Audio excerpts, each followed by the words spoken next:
രണ്ട് പുതിയ മെട്രോ ഇടനാഴികൾക്ക് കേന്ദ്ര സർക്കാർ അനുമതി നൽകിയതായി കേന്ദ്രമന്ത്രി അനുരാഗ് സിംഗ് ഠാക്കൂർ.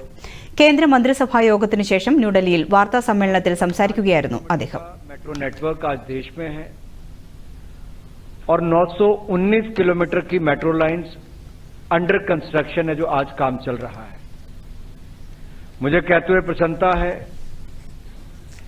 कि आज दो नए कॉरिडोर्स को अनुमति मिली है जिनके ऊपर 8400 करोड़ रुपया व्यय होगा.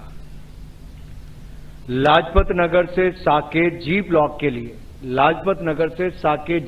के लिए 8.4 किलोमीटर लगभग मेट्रो लाइन है.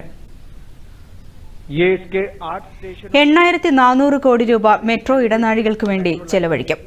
ലജ്പത് നഗർ മുതൽ സാകേത് ജി ബ്ലോക്ക് വരെ 8.4 കിലോമീറ്റർ ദൂരത്തിലാണ് ആദ്യ മെട്രോ ലൈൻ നിർമ്മിക്കുക. ഇന്ദർലോക് മുതൽ ഇന്ദ്രപ്രസ്ഥ വരെ 12.4 കിലോമീറ്റർ ദൂരത്തിലാണ് രണ്ടാമത്തെ മെട്രോ ലൈനിന്റെ നിർമ്മാണം. 2029ഓടെ രണ്ട് ഇടനാഴികളുടെയും നിർമ്മാണം പൂർത്തിയാകുമെന്നും അനുരാഗ് സിംഗ് ഠാക്കൂർ അറിയിച്ചു.